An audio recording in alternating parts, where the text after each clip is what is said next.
Kompas.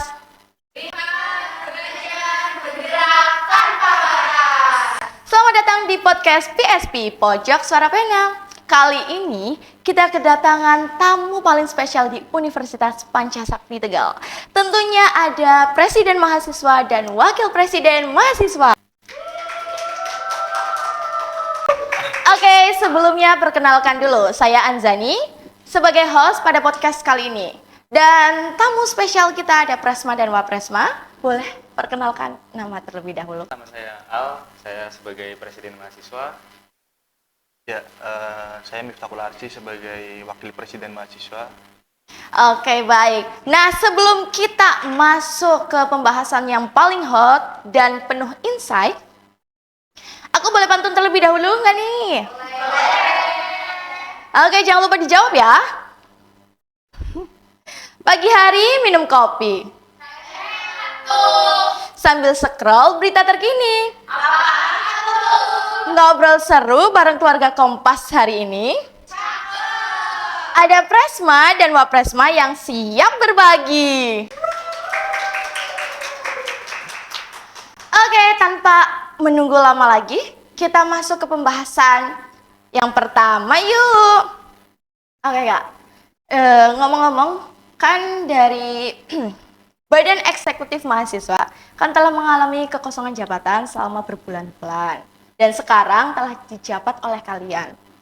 Perubahan apa yang menjadi fokus utama selama satu periode ke depan? Buat perubahan ya, jadi sebenarnya begini. BEM itu kan kosong 2 tahun ya. Iya. 2 tahun yang akhirnya dijabat oleh saya setelah saya semester 8. Kalau dari riset kita, gimana kondisi kampus, gimana kondisi habitatnya, lingkungannya. Itu yang jadi fokusnya kita adalah pengembangan SDM. Karena apa?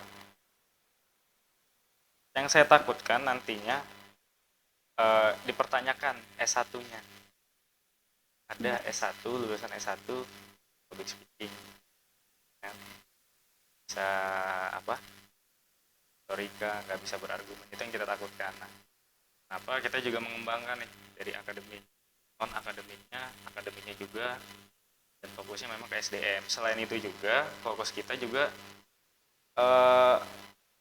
menguatkan kembali konstitusi.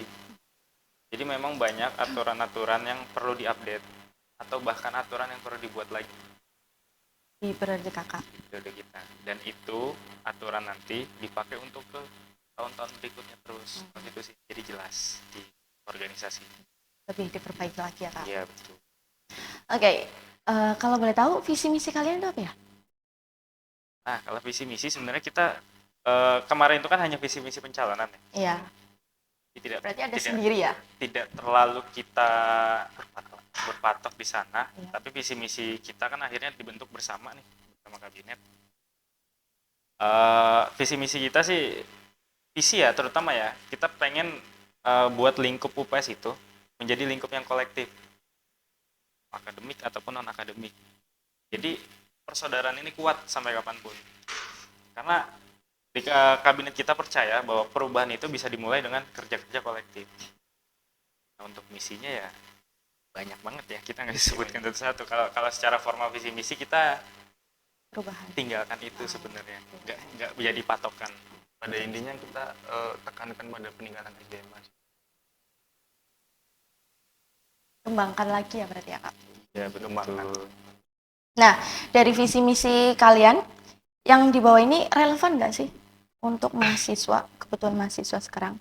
Bisa jelaskan secara singkat terkait contohnya? Pasti relevan ya, karena gini, saya itu menghadiri beberapa forum sampro yang saya nggak kenal siapa orangnya, saya masuk aja selonang-selonong. Begitu ada dia presentasi di depan, presentasinya nggak lancar, argumennya nggak bagus, terus cara gestur public speaking juga nggak bagus.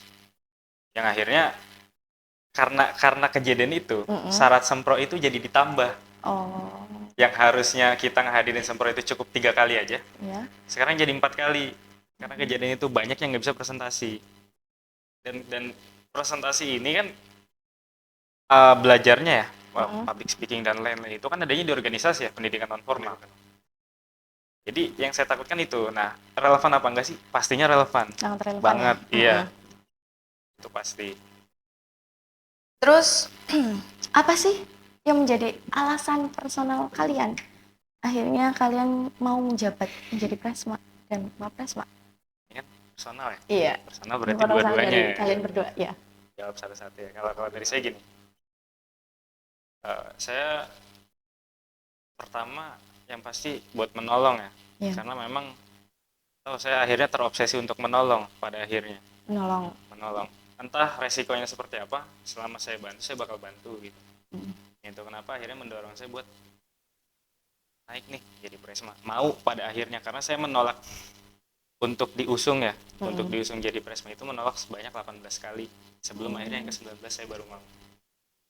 Karena baru tergerak gitu ya. Iya, jadi banyak pertimbangan memang yang saya pikirkan nanti. Mungkin akademik saya gimana, keuangan saya nanti gimana, dan lain-lain. Dan setelah jadi, saya mau buktiin nih, bahwa memimpin organisasi bisa dan lulusnya nggak telat. Iya. Itu saya mau buktikan. Tinggal ditunggu ya kak. Aman gitu.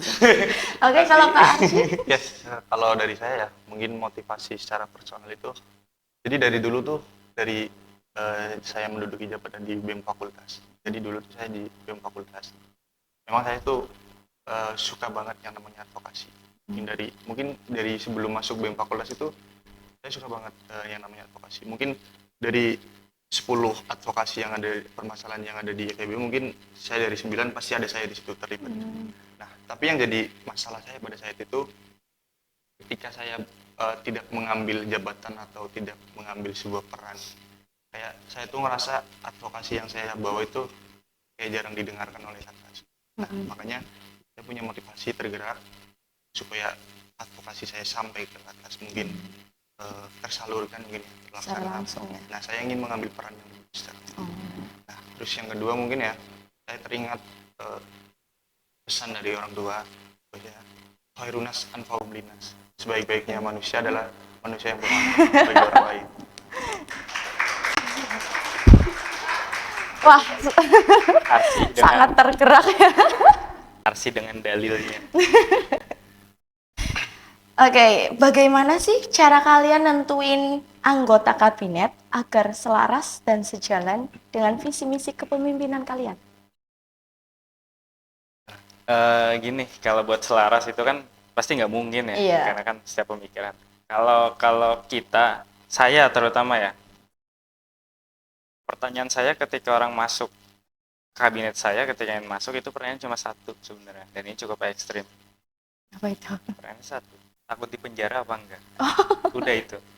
Karena kita di BEM Universitas ya, yang pasti nggak cuma ngurusin kampus, kita akan ke luar, masyarakat. Dan yang pasti ketika kita melakukan demonstrasi dan lain-lain, pemerintah pasti akan membenturkannya dengan polisi. Iya, betul. Antara mahasiswa dengan polisi Iya. pasti dibenturkan. Karena itu terkait ya. Ya, jadi itu kan ada nih potensi tahan-tahanan di sini akhirnya kan. Iya. Itu pertanyaan saya, kabinet saya nggak mau orang-orang pengecut isinya. Harus berani gitu ya. Harus berani. Mana ada BEM mentalnya melempem segala macam, ngapain gitu? Bukan eksekutif, bukan eksekutor berarti kan. Berarti sudah dipastikan semuanya. Saya tanya itu pertama, itu yang paling pertama. Yang kedua baru saya tanya konsistennya bagaimana. Untuk keilmuan mereka itu berjalan seiringan, beriringan dengan tugas-tugasnya. Berarti kakak sendiri siap? Siap, alhamdulillah.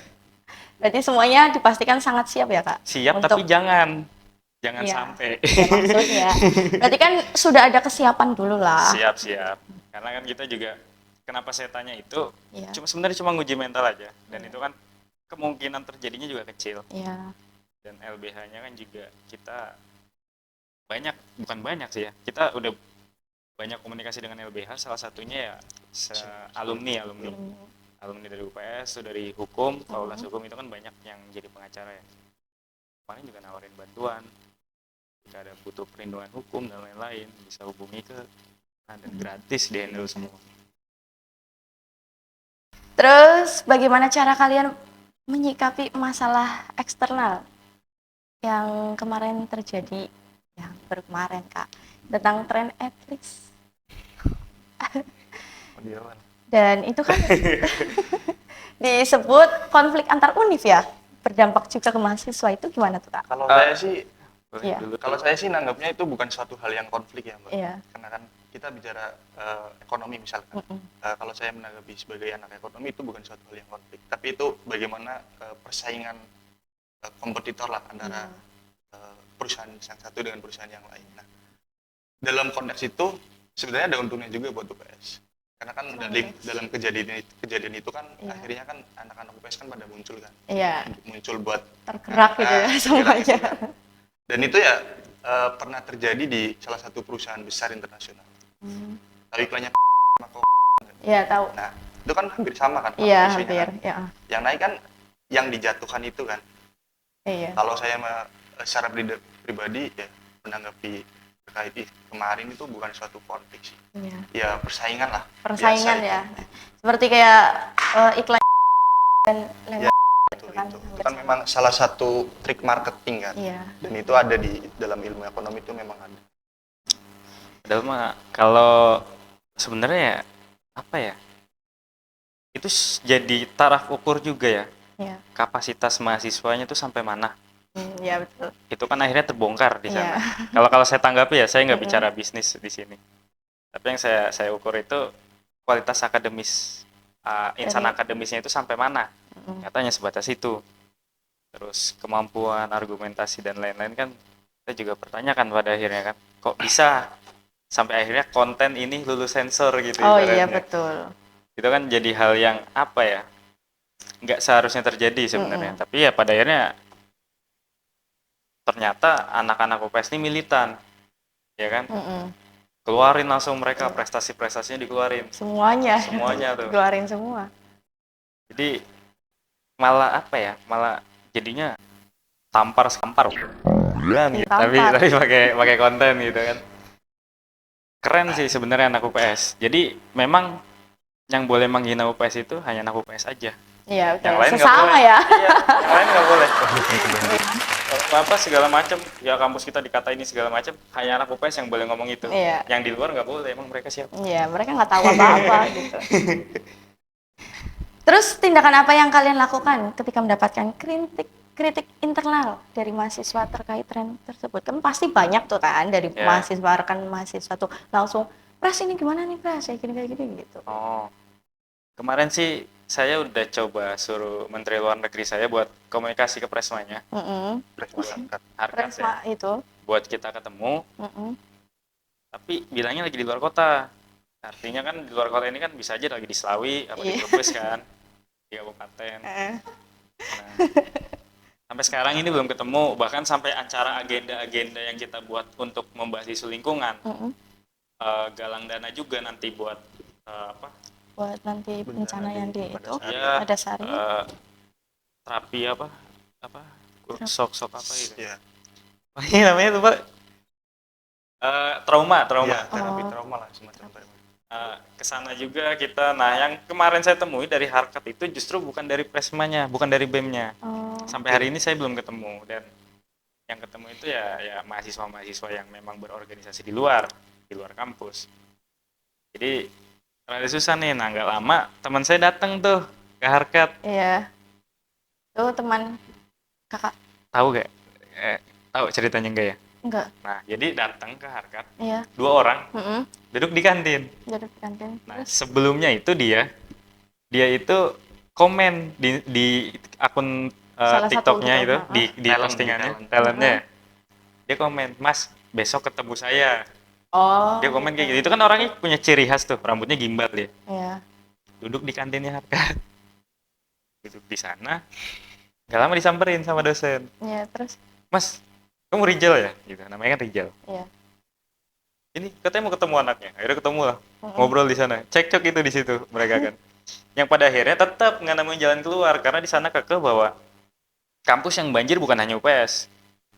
Dan kita nggak bermaksud ke UPS, Tapi tapi kan lebih itu ya, karena Nah. UPS udah dari dulu gitu udah ya, menjadi memang gitu. yang kampus banjir itu bukan cuma UPS. Berarti artinya semua kampus di Indonesia yang banjir Itu kok jadiin maksud- konten gitu. Oh, Kan maksudnya gitu kan. oh iya.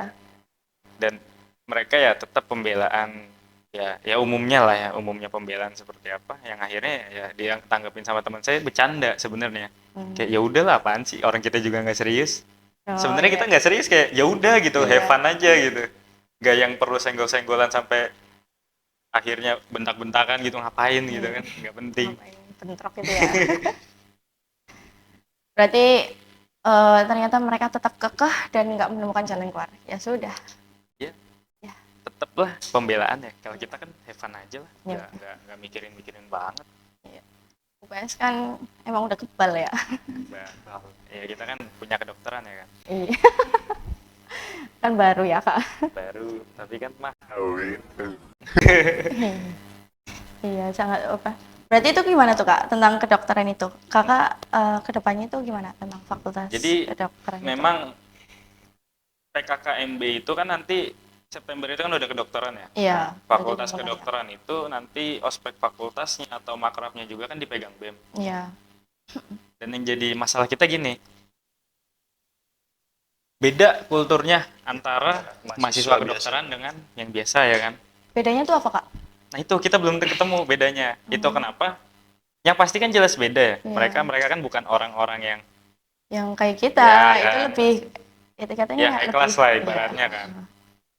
Nah itu kenapa kita pengen riset langsung, entah ke Hmm. PTN yang ada Kedokteran. kedokterannya ataupun swasta nggak masalah. Tapi kita riset langsung cara pembibitannya itu gimana di pola pendidikan non formalnya. Itu yang kita cari. Dan itu mungkin nanti setelah Lebaran kita bakal riset langsung. Bahkan hari ini kita udah ketemu beberapa dokter di Tegal yang memang jadi senior kita tanya. Untuk menangani Iya, untuk persiapan nanti. itu dong. Treatment anak kedokteran tuh bagaimana sebenarnya? Oh, Biar kita nggak salah juga kan. iya. Ntar tahu-tahu salah-salah nggak jadi dokter gimana? Kasian kan? Jadi aktivis. Jadi aktivis malah. Nggak apa-apa sih sebenarnya sih. Jadi ini rada sulit sebenarnya kedokteran ya. Kita juga Itu menjadi itu ya apa ya kesan itu sebagai tantangan tersendiri untuk Iya, kakak. betul. Pertama kali Presma, Iya, terus Presma ada terus fakultas muncul kedokteran kan. fakultas kedokteran pertama kali gitu ya. Tapi itu bukan masalah besar kan? Enggak sih, enggak besar sih, dan memang ini juga ternyata dari pihak kampus baru menyadarinya setelah kita ngomong. Loh, nanti ospek fakultas kedokteran gimana? Oh, kayak biasa, kayak umumnya. Awalnya bilangnya begitu. Kayak umumnya gimana? Kan organisasi belum ada. Oh iya, kayak gitu kan. Akhirnya yang megang BEM. Iya. Ya udah, yang megang BEM aja ya. Itu kenapa? Karena pada akhirnya kita yang megang ya kita harus riset langsung. Iya, langsung gitu ya. Ya jadi nggak sembarangan lah. Terus gimana nih isu yang TNI Polri itu dibawa langsung presiden tuh gimana kak menurut kalian? Oke, ya kemarin kan baru ada ya Ya. isu terkait TNI, bukan TNI, sorry, Polri. Polri di bawah presiden atau di kementerian. Kalau kita lihat ya, Mbak, kita lihat menurut ini pandangan saya, hari ini di pemerintahannya Prabowo itu kita sebenarnya semi orba. Kenapa semi orba?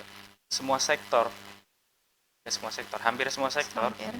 itu dikuasai oleh militer. Ya, betul. MBG, Terus? Operasi Merah Putih, Ya. ya kan? Itu kan agenda-agenda besarnya Prabowo kan, Iya. dikuasai oleh militer. Dan memang banyak pelemahan aturan-aturan undang-undang yang berubah. Masuk kayak kemarin ya, Polri dan lain-lain. Nah hari ini ada lagi yang ingin dilemahkan. Apa tuh? Itu Polri. Polri itu ingin dilemahkan. Ini saya sebenarnya nggak memihak antara polisi dengan tentara ya. Iya. Tapi ini pasti akan terjadi konflik ketika dilemahkan. Nah, kalau pilihannya hanya dua, di bawah presiden atau di bawah menteri, saya lebih baik Polri itu hari ini ya, kalau pilihannya itu lebih baik di bawah presiden dan artinya bersifat independen. Dan buruknya lagi ketika Polri di bawah kementerian, yang pasti bakal timbul konflik. Ya. Bisa jadi di bawah naungan partai nantinya. Ya. Dan nggak bersifat independen akhirnya. banyak pengendalian di sana. Mm-mm. Lebih baik memang Polri di bawah presiden. Itu lebih baiknya seperti itu. Lebih baik ya. Iya, betul. Banyak hal yang kita takutkan sebenarnya. Untuk kedepannya, contohnya? Yang kita takutkan ya, Mm-mm. ini kan kita lihat nih, ekonomi lagi naik turun. Ya. Rosot, ya kan, Naik. dolar naik. Yang kita takutkan gini, di media sosial kan sekarang diajarkannya, arahkannya itu kan individualistik ya. Mm. Jadi orang-orang ya udah masing-masing gitu. Yang saya takutin, perang dunia nih, ini kasarnya aja ya, Ya. perang dunia pecah. Ekonomi runtuh. Mm. Walaupun Indonesia misalkan nggak diinvasi, tapi kan ekonomi runtuh nih. Ya. Dan pasti tuh panik warga, Berdampak. jarah. Sebelum jarah kan pasti panik buying ya. Yang Beli itu, apa aja deh. Iya, apa aja dibeliin betul. dah. Iya. Nimbun di rumah kan. Nimbun Terus udah selesai nih penjarahan. Itu pasti. Nah, yang saya takutkan ketika memang warganya udah berkarakter individual ya, melalui banyak propaganda di sosial, kira-kira chaos apa nanti di Indonesia? Nah, yang selalu saya pertanyakan adalah kedaulatan pangan. Kedaulatan pangannya bagaimana di Indonesia? Dan itu kenapa kita kemarin sempat rencanain buat bikin seminar tentang ketahanan dan kedaulatan pangan. Yang mungkin nanti yang ngisi bisa dari menteri atau dirjen impor dan lain-lain yang mereka paham tentang itu. Karena kalau kita nggak persiapkan ya hari ini Ya. ya, Mungkin kemungkinan kita bakal jadi salah satu jadi penjahat nanti di sana, di hari itu ya. Itu kalau kita nggak siap, kita bakal jadi penjahat di hari itu. Kalau benar-benar nggak siap lagi, kita Iya. bakal jadi korban. ya betul. Tapi kalau misalnya sudah ada seminar seperti itu, apa semua pasti kan? Yap. Ya sih, kita nggak bisa pastiin ya. Nggak bisa bahkan menjamin. nggak bisa menjamin ya. Bahkan ketika hari ini saya ajarkan bahwa 2 kali 6 adalah 12, belum tentu orang itu di hari-hari berikutnya nggak ngitung lagi ketika Iya. ditanya itu. Jadi ini upaya kita lah buat Iya. mengedukasi. Nah, kan memang yang saya pikirin kan masih banyak keluarga-keluarga, anak-anak kecil yang nantinya ketika itu terjadi khusus segala macam diculik, diperlakukan tidak baik dan lain-lain. Pasti ya, Ya, jadi untuk lebih baik kedepannya udah ada upaya terlebih upaya dahulu. kita upayain dulu. Ke Q&A ya kak dari mahasiswa. Program apa yang bakal jadi prioritas di awal kepemimpinan kalian? Boleh? Kan? Kawan. Dua-duanya juga boleh. Bareng 1, 2, 3. Ya, prioritas ya di awal itu kita paling dekat itu memang untuk membuat suatu aturan konstitusi semacam ADRT karena pada hari ini Iya. itu suatu aturan yang mencakup mahasiswa itu belum ada di UPS. ADRT-nya tentang yang mengatur kemahasiswaan itu belum ada. Semuanya belum ada. Semuanya belum ada. Adapun itu cuma pedoman kemahasiswaan yang dibikin langsung oleh pihak rektorat. Nah, kita dari BEM PS ingin menginisiasi membentuk suatu aturan itu, mulai dari mungkin aturan berorganisasi, terkait kaderisasi dan Iya. mengkaji ulang terkait penyelenggaraan pemira. Nah, untuk penyelenggaraan pemira ini nanti kita ada program yang namanya kita pelatihan langsung secara langsung oleh KPU Kota. Kita juga udah koordinasi dengan KPU Kota. Nah, pelatihan itu nanti dilaksanakan di bulan Mei.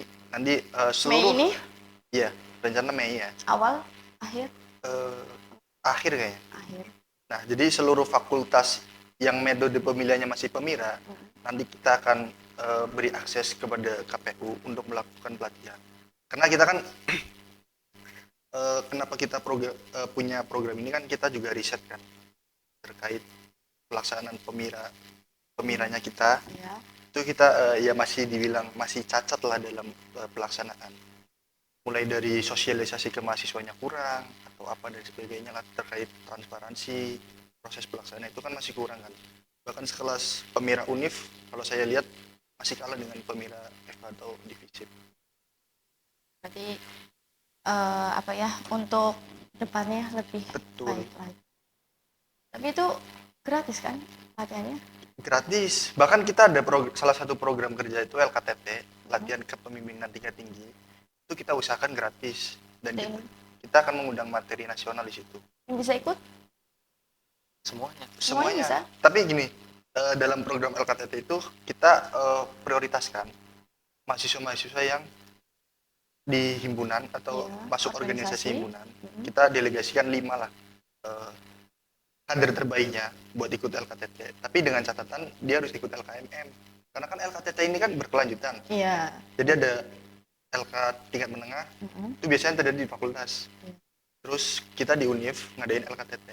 Nah LKTT ini kita syaratkan per himpunan atau per fakultas itu kita 5. Nah nanti kalau misalkan masih ada kuota kosong, nanti boleh mahasiswa umum boleh ikut. Boleh ikut siapa LKTT. saja. Nah itu kita upayakan gratis buat LKTT. Ya, biasanya kayak gini Kak, kalau ada kayak gitu, apa ya, mempromosikan tentang adanya pelatihan seperti itu kadang di kampus tuh kurang, kadang ada yang nggak tahu. Jadi Emang iya gitu. ini kalau kita bicara awal dari pendidikan ya, Iya. memang ada pendidikan formal dan non formal ya. Kalau yang saya bagi ya, pendidikan formal ya di kelas, non formal di organisasi. Nah, kenapa sih pada akhirnya LK tingkat tinggi yang kita buat itu harus gratis? Apa tuh? Kita mahasiswa, kita organisator, karena kan kita jadi apa ya? Apa? Wadah untuk menciptakan ruang-ruang pendidikan. Dan memang harusnya organisasi ketika membuat ruang-ruang pendidikan itu harusnya gratis. Karena kalau bayar, apa bedanya Cuman kan dengan kampus?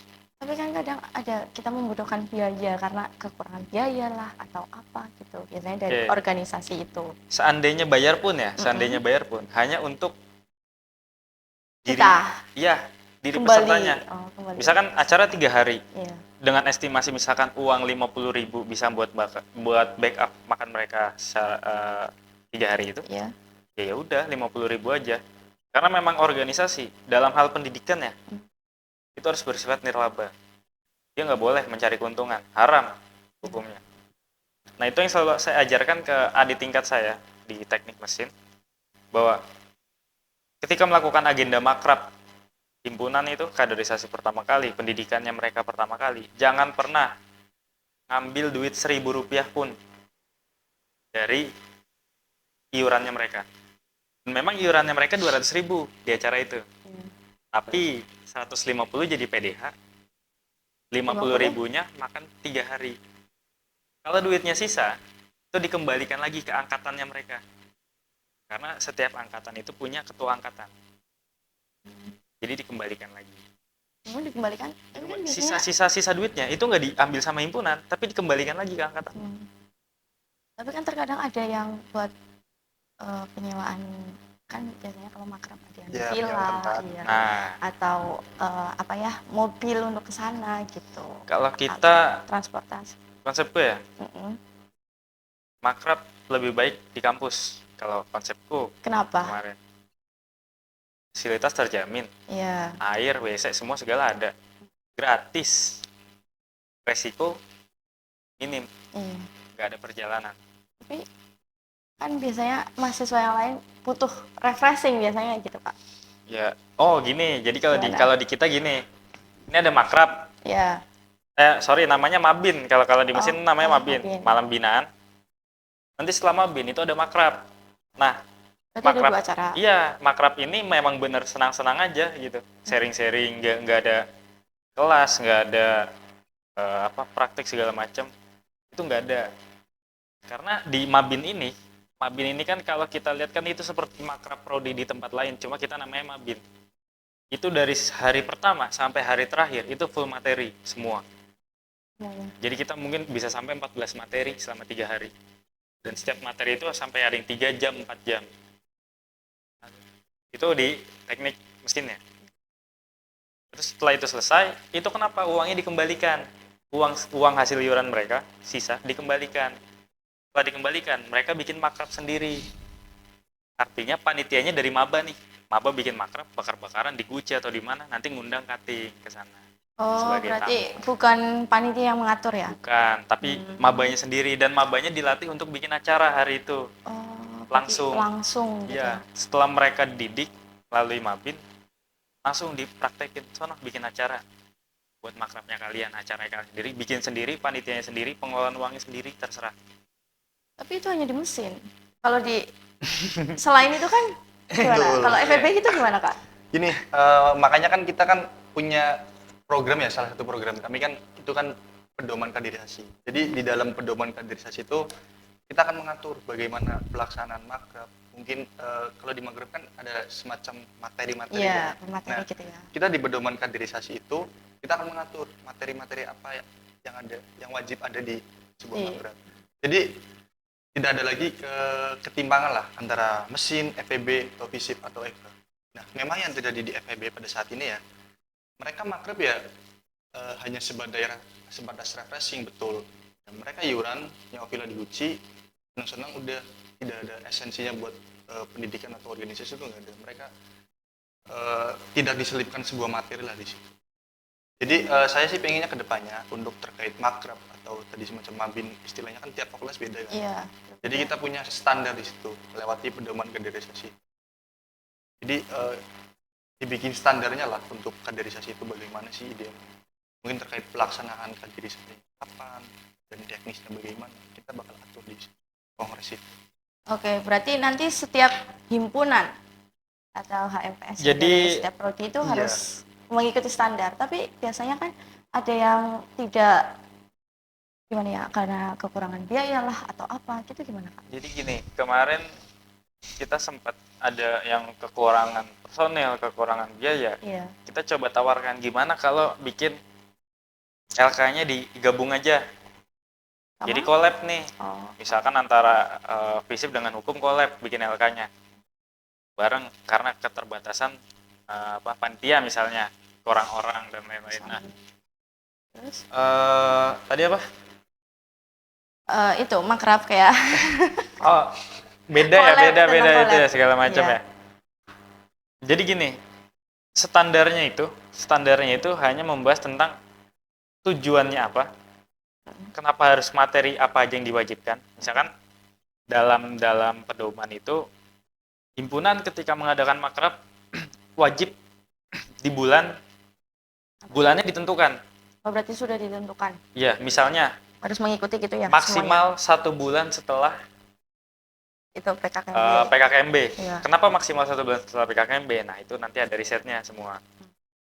Terus, kenapa materi wajibnya apa aja? Misalkan materi wajib yang pertama, pola pikir kritis, teknik persidangan, yang satu lagi kepemimpinan misalnya. Iya. Itu di himpunan wajib. 3 itu. Selebihnya, dari panitia mau nambahin apa aja, terserah. Dan di dalam pedoman kaderisasi itu tidak membahas tentang konsep. Konsep acara tetap konsepnya himpunan masing-masing. Nah, kalau di LK ya materinya lebih tinggi lagi. Materi wajibnya misalkan manajemen aksi, ansos, atau polsratak, nanti politik, strategi dan taktik, biologi, video polsratak ya. Itu nanti di LK. Nanti di LK tingkat tinggi ada lagi yang lebih ekstrim lagi. Berarti nanti ada sampai LK tingkat tinggi? Iya, Jadi- dan itu jadi proker kita. Oh iya. Jadi iya. makrab, LK fakultas, LK tingkat tinggi. Dan ini saya nggak mau pematerinya cek-cek lah ya. Ya kalau bisa kita undang menteri, harus menteri. Tokoh misalkan Ferry Ruandi atau Rocky Gerung misalnya, kita undang juga. Panggil. Tetap panggil. Panggil, kita pengen tunjukin bahwa pemateri hebat nih datang ke sini. Acaranya aja bisa gratis. Kenapa Iya. acara yang lain yang pematerinya entah berantah dari mana, Iya. acaranya dikomersil, harganya mahal, segala macam. Itu nggak sesuai dengan esensi organisasi. Nanti setelah itu timbul lah, kemarin aja kampus ini manggil ini apa ya nggak bayar kan. Emang nggak bayar. Tapi kok ini gratis bisa kayak gitu kan Tuh. nanti kan Jadi ada itu. iya, akhirnya polanya berubah tuh. Iya.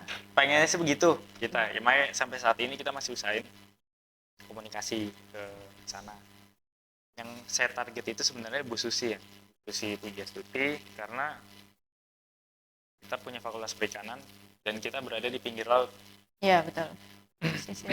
Jadi saya rasa cocok. Kenapa Bu Susi? Karena saya percayanya Bu Susi. Selain itu Musnah. belum percaya. Cocok tuh di sama Ferry Mandi. Ketemu gitu. Apa bareng. cara bareng gitu ya.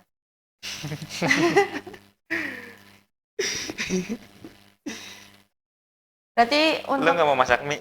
Masak mie? Enggak. Kan bukan podcast warung Indomie. bukan dong. Oh, bukan. Lanjut? Lanjut boleh, boleh. Oke, lanjut. Nggak ada minyak. Gimana anggotanya? Happy nggak? Anggotanya jelas nggak happy ya. Pasti nggak happy. Karena efektif menjabat itu kan cuma 6 bulan. Kita efektif menjabat cuma 6 bulan. Dengan proker yang segini banyaknya, pasti kita tekan terus. Saya pun ya, gimana anggotanya happy nggak? Nah, nggak pasti. Karena saya sendiri pun nggak happy. Menderita, Pak. Tidur sehari nih paling lama tidur Berapa jam? 4 jam. 4 jam? Dan hari ini saya baru tidur 1 jam. Kelihatan sih ya. Kelihatan ya. Saya baru tidur Kelihatan. 1 jam hari ini. Jadi ketuanya nggak happy nih, apalagi anggotanya gitu kan. Iya.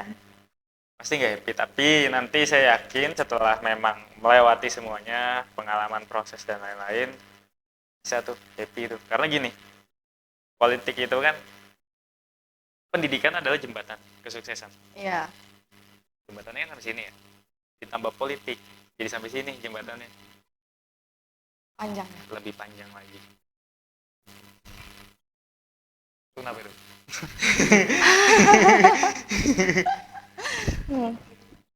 Berarti Kalau saya anggap gitu ya. Jadi saya sih sampaikan ke anggota saya bahwa yang teman-teman jalanin hari ini susah payahnya gimana ya, semuanya bakal bermanfaat ya. Karena akses itu kan datang dari organisasi ya. Banyak kok organisasi yang memang. Nah, kadang ada tuh pertanyaan kan bahwa organisasi itu penting apa enggak sih? iya tuh. Biasanya tuh kan lah daripada ngikut organisasi mending langsung ke misalnya kayak kerja Iya. atau masyarakat gitu. IPK itu penting apa enggak sih kan ada Iya. juga kan. Oh, Organisasi itu penting apa enggak sih? Penting enggaknya organisasi kan tergantung. tergantung individu kan? Makanya ketika masuk ke organisasi, yang mau dicari apa? Menurut kakak apa? Dari kakak kalian berdua itu apa? Kalau gue ya, Iya. gue kan tuh saya kan. Alah. Kalau saya itu awal ya masuk himpunan ya. Awal masuk himpunan, yang saya cari itu teman. Karena saya itu masuk Relasi sini berarti ya? gak punya kenalan sama sekali. Gak ada yang kenal sama sekali. Sama sekali? Sama sekali gak ada yang kenal. Itu saya awal masuk. Kenapa saya akhirnya mutusin buat masuk himpunan? Biar saya punya teman nih yang bisa jalan bareng. Masuklah himpunan. Boleh mengenal organisasi. Iya. Akhirnya sampai ke jenjang-jenjang berikutnya gitu. Kalau kakak? Kalau saya ya, mungkin kenapa berorganisasi ya, yang terutama jelas, saya pengen cari relasi lah. Relasi yang, jadi gini, banyak orang yang kadang punya pikiran tuh kayak gini. Dia punya relasi, Iya. tapi nggak bisa untuk memanfaatkan. Iya. Bukan karena dia relasinya sedikit, tapi dia tuh memang masih dalam tahap belajar untuk mengolah itulah istilahnya. Jadi kadang memang relasi ini kan kita hanya butuh relasi saat kita butuh bantuan kan. Iya, betul. Tapi seharusnya relasi itu kadang ya kita tentang saling percaya lah. Jadi kita saling membutuhkan. Memanfaatkan lah Ya, ya. saling memanfaatkan lah. Itu yang pertama terkait kenapa berorganisasi ya. Yang pertama jelas relasi. Karena kan di dunia kerja apalagi kan sekarang kan eh, ya berapa persen, 80% lah, hampir 80% lowongan pekerjaan itu kan Dari relasi. dari relasi itu Iya, kan. dari orang dalam ya, Betul. apalagi Indonesia kan. Berarti menurut kakak organisasi penting ya kalau menurut Penting. kalian benar? Menurut saya penting. Penting. Karena kalau saya nggak berorganisasi, saya nggak akan sampai ke titik ini sekarang. Tapi kalau misalnya daripada lebih penting mana kalau kita langsung turun? Turun. Kita misalnya kita kerja dunia kerja kan kita punya Jadi kenalan lagi. saya pernah kerja di salah satu PT Iya. yang menurut saya memang untuk standar Tegal gajinya baik. Tapi yang jadi masalah nih kenaikan gaji dan jenjang karir yang Iya. jadi masalah. Mm-mm. Nah, saya mikirnya gini, kalau gaji saya segini, cara ngehidupin keluarga gimana? Gaji emang uang jajan sama. Iya dong, nggak bisa ya. Nggak bisa dong. Heeh. Akhirnya dari situ sadar bahwa di Indonesia, ini di Indonesia ya, Mm-mm.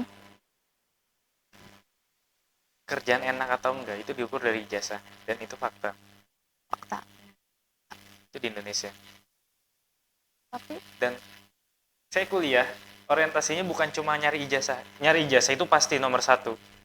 Itu saya. mm-mm.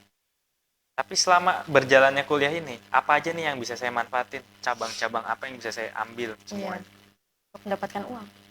Iya, termasuk lewat organisasi. Iya. Saya dapetin uang. Selain itu, Selain itu, kerja di gudang Shopee. Tipes seminggu. yang di Tegal sana ya? Jadi sempat nyobain. Itu kan di gudang Shopee itu kan modal KTP kan? Kerja Iya, modal cuma KTP. KTP. KTP kasih. Masuk. Nah, saya bilang, nih kerjaan modal KTP nih kayak begini. Seminggu doang, Pak. Habis itu tipes. Biasanya dapat panggilannya kayak gitu ya? Enggak, itu namanya daily work ya. Daily work. Jadi datang aja gitu. Datang. Serabutan, sebenarnya kerja serabutan. Mau datang enggak. Enggak terikat sebenarnya. Cuman kerjanya ngelemparin paket tuh. Lemparin semua kan. Bungkus kan? Enggak Nempel? bungkus. Oh, berarti yang lempar. Jadi yang paling dibenci itu namanya runner. Troli. Dorongin Troli. troli ya. Dorongin troli. Isinya baju nih full. Rodanya hilang satu. Itu didorong setengah mati, nggak gerak. Akhirnya, wah tinggal gue doang mau cari yang lain. Tapi untungnya pas jadi kerja di sana itu nggak ada senggol-senggolan sih, asik-asik orang. Emang capek. Capek. Ya. Tapi itu full kan? Berapa jam itu ya? 10 ya? Jadi waktu itu kenapa saya akhirnya tipes ya? Hari itu tuh saya jadi DPM universitas. Kerjanya itu jam 11, pulangnya itu jam 7 pagi. Oh iya. Jam 8-nya ada sidang evaluasi BEM. Langsung sidang tuh sampai jam 12, nongkrong di kantin sampai jam 2. Pulang tidur.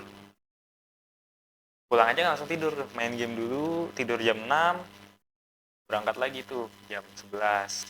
Kayak gitu terus akhirnya gaji ya cuma buat bayar rumah sakit. Tipes ya udah. Begini ya di Indonesia ya, kerja nggak ada ijazah memang sengsara. Nah itu yang jadi masalah juga, akhirnya orientasi pendidikan berubah, yang harusnya pendidikan untuk mencerdaskan bangsa ya. Ternyata Pendidikan untuk mencari ijazah. Tapi untuk apa ya? Untuk pekerjaan guru. Nih, tuh gimana tuh? Padahal kita udah S1 pun nggak dapet Nih yang kelayakan itu. kontroversinya banyak sebenarnya. Kita lihat nih. Mungkin ada anak pendidikan ya di sini. Iya, banyak. Banyak ya? Pernah nggak bertanya, kok cepet banget sih dinaikin pekerja-pekerja yang BG? Nah, iya. Iya kan? Tuh. Kok guru lama? Itu gimana tuh? Ini kan kelihatan jelas banget bahwa di Indonesia itu kepentingan bisnis selalu diutamakan. Betul. Kenapa yang BG dinaikin semua? Harapannya ya, biar tahun depan ketika Prabowo nggak jadi, MBG tetap ada. Karena udah pada dinaikin tuh. Jadi apa? PNS ya? P3K. PP3K ya? Iya, PP3K ya? Sedangkan guru begitu-gitu aja. Iya. Karena apa? Ada lahan bisnis di sekolah negeri. Ada memang, tapi nggak dimanfaatkan. Nggak yang sebegitunya MBG loh. MBG kan sehari Iya, betul. Kalau 2 juta ya, 2 juta untungannya ya per dapur ya sehari ya. Lebih malah, Kak. Lebih. Jadi ya udah, orientasi negara tuh bisnis. Pendidikan, anggaran pendidikan ada di paling bawah. Kalau dari 10 besar ya, Iya. itu di paling bawah. Kan brengsek. Nggak kelihatan ya. Nggak kelihatan itu. Sensor. Iya. Itu tidak kelihatan itu. Jadi apa ya? Orang investasinya harusnya di pendidikan kan. Iya. Nah itu kenapa akhirnya berubah orientasinya, cuma nyari jasa buat kerja. Banyak sih memang teman-teman yang dulu mengkritik MBG pada akhirnya sekarang terjun di MBG. Ya karena mungkin mikirnya kayak gini, mau nggak mau, ya gimana lagi, kan peluang. Ya peluang, Iya, betul, memanfaatkan peluang. Tapi yang saya nggak sepakat dari MBG satu lagi, fungsinya apa? Ahli gizi itu apa? Adik saya itu setiap ada MBG pasti dibawa pulang, nggak dimakan di sekolah. Karena saya mau lihat isinya apa. Dibuka, isinya makaroni tumis. Makaroni, dimsum. Makaroni nih Iya. dimasak sama bumbu apa bolognese kayak gitu, cuma tipis, nggak ada dagingnya, nggak ada telurnya. Taruh, dikasih selada sama timun. Karena saya gizinya di mana? Ada. Selada gizinya di mana, Pak? Timun itu. Yang jadi masalah kan menu ini kok bisa keluar. Iya. Risetnya gimana? Ada lagi kemarin ketemu temen di Tegal, anaknya dikasih lengko MBG-nya. Lengko. Kalau di kita kan makan lengko kan yang makanan yang penting kenyang kan. Iya. Lengko itu kan makanan yang penting kenyang. Mm-mm. Jadi apa sih fungsi ahli gizi gitu? Itu jadi pertanyaan sebenarnya. Lengko itu gizinya timun kan? Ada timun. Timun itu sebenarnya gimana? Ya gimana ya? Tempe, Tahu ya, cuma Pak nggak pantas. Iya, kurang ya. Benar-benar nggak pantas. Tapi kan itu ladang korupsi. Bukan? Semua sektor bisa dikorupsi. Iya, semua. Tapi ini paling besar nggak sih, Kak? Dan Kakak sendiri gimana? Gue sih nggak pernah sepakat ya Nggak pernah sepakat. dengan MBG karena memang ngapain Terlalu banyak yang dirugikan. nih waktu banjir di Sumatera, kenapa MBG nggak diberhentiin 7 hari aja 7 triliun tuh Mm-mm. sono taruh tuh di Sumatera, kan orang nggak makan MBG 7 hari nggak mati ya, Iya. terus lagi bencana segala macam bayar ke Amerika tuh buat masuk organisasi. Walaupun secara geopolitik ya saya nggak paham tujuannya Prabowo itu apa, karena kan dia paham tuh politik dunia Mm-mm. apa aja yang bakal terjadi, kenapa akhirnya merapatnya ke sana. Perjanjian ya. Iya. Perjanjian. Itu saya belum baca sampai sana. Mm-mm. Tapi itu jadi pertanyaan, kenapa? Buat apa? Nah, harapannya ini kan nanti banyak yang nonton ya, misalnya. Iya. Bareng-bareng mikir. Nemu deh jawabannya. kan? Ya oke, tulis kolom komentar. Komentar. Kenapa? Kenapa Gitu. harus ke sana sedangkan kita lagi banyak bencana nih, Banyak. ya kan? Jadi tuh jadi aneh. Tapi gini Kak, terkadang pun ada anak yang suka gitu, yang aslinya nggak suka makan, terus jadi ada yang MBK dia suka makan. Ada yang terbantu, tapi ada yang gimana tuh Kak? Menurut Kakak? Kan ada anak yang setengah, biasanya ada yang terbantu. Aku pernah lihat soalnya. Ada anak kecil yang, iya aku dapat ini, gitu. Kalau anak kecil gini ya, SD nih. Memang banyak yang terbantu, tapi banyak juga yang sia-sia. Karena apa? Saya sampai bilang, lebih baik adik saya nggak dapat MBG daripada namanya dipakai buat kepentingan bisnis yang nggak jelas, yang ngerugiin negara. Saya sampai bilang ke dapurnya gitu, karena samperin langsung. Lebih baik nggak usah adik saya. Tapi kan udah tercatat. Iya, itu. Makanya akhirnya adik saya kan jadi kepentingan bisnis mereka tuh, namanya dipakai. Kan kurang ajar sebenarnya. Ya orang kita ngasih makan juga bisa kan. Iya. Bukan sombong, Iya. tapi emang bisa. Gitu loh.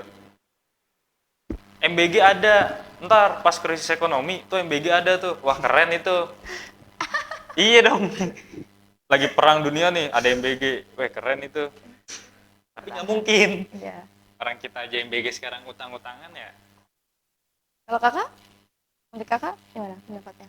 Gini ya, kalau tadi kan bilang bahwasanya banyak anak kecil yang suka nih terkait MBG. Tapi kan itu suatu hal yang jangka pendek sifatnya kan. Jadi sebenarnya masih banyak yang perlu dipikirin daripada Daripada itu ya. memikirkan jangka pendek itu. Iya. Contoh kita alihkan ke biaya pendidikan. Yang jelas jauh tingkatannya itu lebih ke jangka panjang. Karena kan itu kan sebagai modal kita kan untuk pendidikan itu kan sebagai apa sih? Ya bekal kita lah untuk masa ke depan. Apalagi kan kita kan punya istilahnya punya harapan buat 2045 itu kan Indonesia emas kan. Iya. Nah, kalau misalkan kita punya harapan 2045 emas dengan kita modal sekarang cuma Seperti itu. MBG Iya. seperti ini kondisinya. Apakah bisa? Dimana perut itu lebih dipentingkan daripada otak kan itu 2045 itu kan Iya. sebuah ya wacana lah. Mm-mm. Itu sih MBG. Lebih ke menurut saya dievaluasi lagi program itu. Untuk kedepannya ya. Next. Tapi buat yang nonton, nebak. Saya Enggak. buka kotak berapa kali? Boleh dihitung ya. Oke, next Kak. Next. Boleh.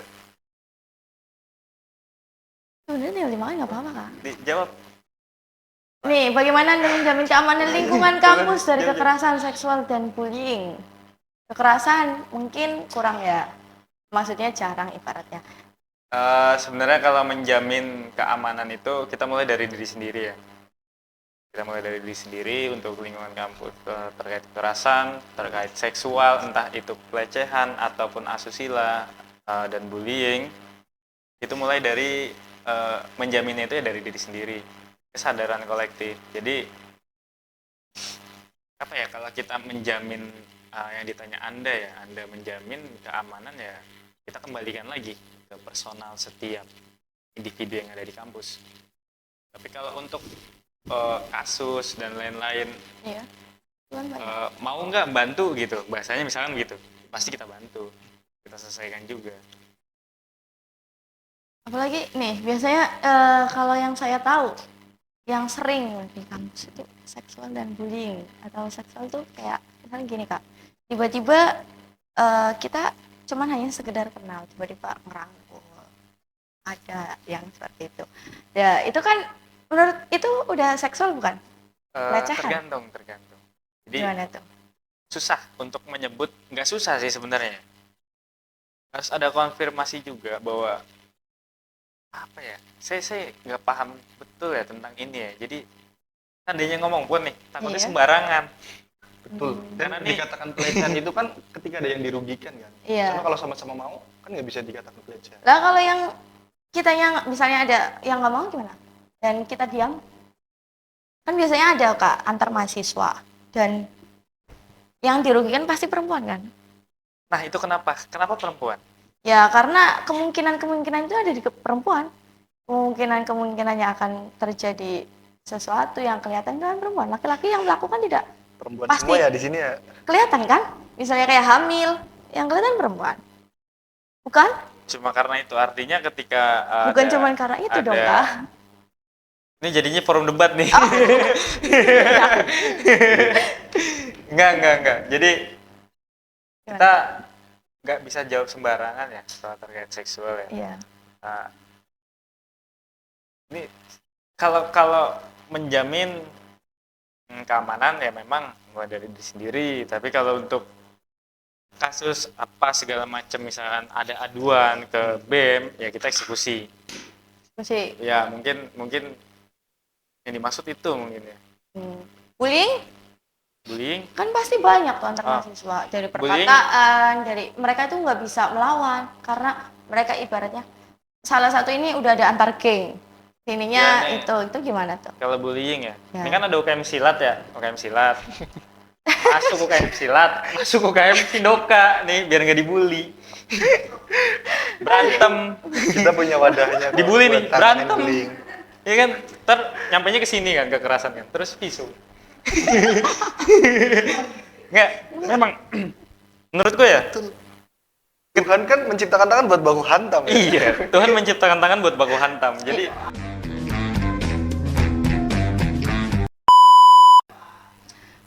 Ini Kak, gini Kak, buat ke atas bukan buat gini. gini. Enggak. Misalkan berantem nih karena Iya. orangnya dibully. Udah berantemin aja. Orang bully, ngapain kita takut dibully gitu? Lah? Memang mental banyak Iya, yang betul. nggak seukuran mungkin mental kita atau teman-teman yang lain. Iya. Tapi dengan lu masuk kayak bela diri, selesai itu semua. Pak. Orang tiap hari ditabokin ya, setiap latihan ditabokin, tendangin segala macem ya. Orang kepala yang ditonyol doang mah, apaan sih kayak gitu. Cuman kan nggak semuanya, Kak. Nggak semuanya, tapi yang Iya. biasa dibully boti. Iya. Dan boti itu wajib dibully. Lah perempuan kadang, kalau perempuan gimana? Berantem. Nggak. Perempuan kan juga bisa berantem dong. Bisa cakar-cakaran kan? Ya itu tahu. Kenapa nggak dicakar aja? Mukanya dikerok gitu. Ya kan ibaratnya gini, dia banyak yang bully. Nah kita misalnya sendiri. Banyak sendiri. Laporin sini, lapor. Apa? Gak apa-apa, lapor ke BEM, lapor. Siapa yang ngebully, tunjuk satu-satu gitu kan. Tapi nggak, memang bullying itu melawannya itu mulai dari diri sendiri dulu sih. Ya mental lo dikuatin. Memang beda ya. Iya. Nggak instan sebenarnya buat ngelawan bully itu, nggak instan. Lama. Kebanyakan tuh ada rasa insecure. Pantes ya, Ya itu gini. tadi. Itu gimana kalau meyakinkan mereka itu SMKK itu percaya gitu, percaya diri. Gimana tuh? Gimana ya caranya? Nggak, nih kalau kita bicaranya ke personal ya, saya itu kan nggak memahami betul tentang gimana caranya menangani personal orang ya. Cara bikin orang pede itu gimana sih? Gimana? Iya tuh. Gimana tuh, Kak? Iya kan dari diri sendiri biasanya ada dapat dukungan. Gitu. Kalau dapat dukungan biasanya Saya itu kan bukan orang yang tadinya dibully dan jadi kayak begini. oh, ya lanjut, Kak. Bukan yang tadinya dibully jadi kayak gini. Tapi memang saya orang ekstrovert. Saya tidur aja ngobrol. Nego tuh, Kak. Oke, saya nggak bisa nih jawab tentang ini. Takutnya sembarangan kan. Kalau Kakak? Terkait bullying, Ya, terkait bullying. saya nggak pernah dibully sih ya. Iya. Dari malah kecil tukang Pernah dibully? nggak pernah bully, malah dibully, ngebully. malah ngebully. Serius. Aduh, kayaknya serem ya. Iya, Baru nggak, lihat bercanda, mukanya aja bercanda. itu udah takut gitu ya. Enggak lah, maksudnya kalau terkait penanganan bullying ya, kalau di tingkat universitas ya, Iya, terus gimana? gimana ya? Nggak pernah menemukan soalnya. Soalnya kita nggak pernah Mas. menemukan Iya. sampai saat ini tuh belum ada aduan bahwa mahasiswa ini dibully. Dibully. Tapi saya tetap ketika ada boti yang dibully saya nggak peduli. Ini terserah nanti mau Nanti komen apa. protes ya. Bodo amat, gue nggak peduli. Boti ada dibully nih, terus lapor bodo amat. Nggak ngurusin. Memang boti harus dibully. Biar mentalnya kuat ya. Penyimpangan nggak pernah, saya nggak pernah menghalalkan penyimpangan. Cowok-cowok, cewek-cewek. Next.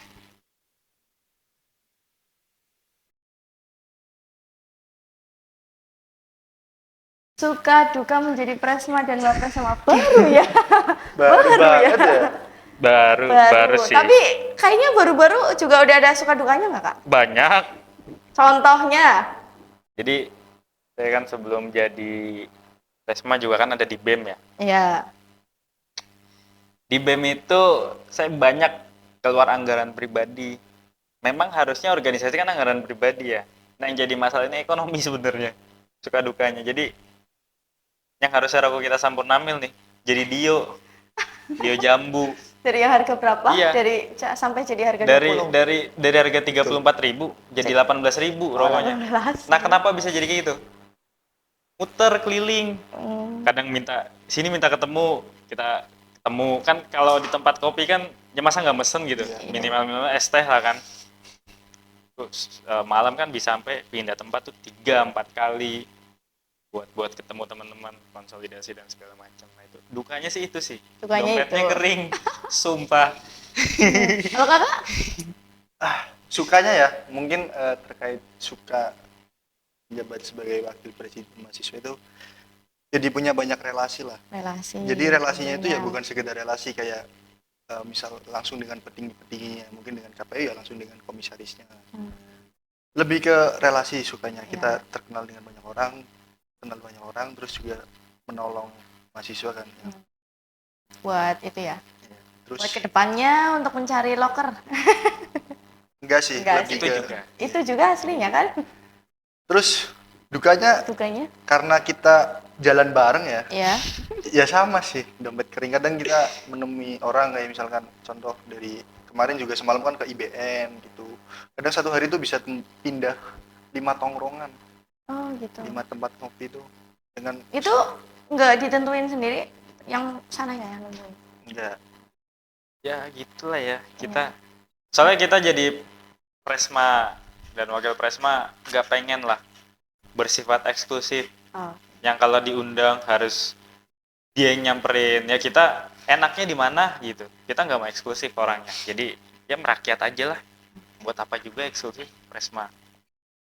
Apa sih gitu Iya. kan. Ya, kalian tuh BEM aktivis ya ngapain eksklusif. Oke, baik Sobat Kompas, nggak kerasa kita sudah sampai di penghujung podcast PSP ya, Pojok Suara Pena. Terima kasih kepada semua yang sudah mantengin dari awal sampai akhir. Dan terima kasih juga kepada Presma dan Wapresma yang sudah menyempatkan hadir ya, Kak. Semoga sukses terus ke depannya, semoga menjadi pribadi yang lebih baik untuk ke depannya dan bisa masyarakat kampus itu bisa jaya untuk ke depannya. Dan semoga obrolan ini bermanfaat untuk terutama warga kampus Universitas Pancasila di Tegal, untuk semua dan tentunya warga Kompas sendiri. Dan saya Anzani sebagai host pamit undur diri. Jangan lupa terus dukung karya Kompas. Terus tetap kritis, kreatif dan berani bersuara lewat tulisan. Karena di pojok suara setiap suara punya makna. Oke, jangan lupa like, comment, and subscribe. Bye-bye.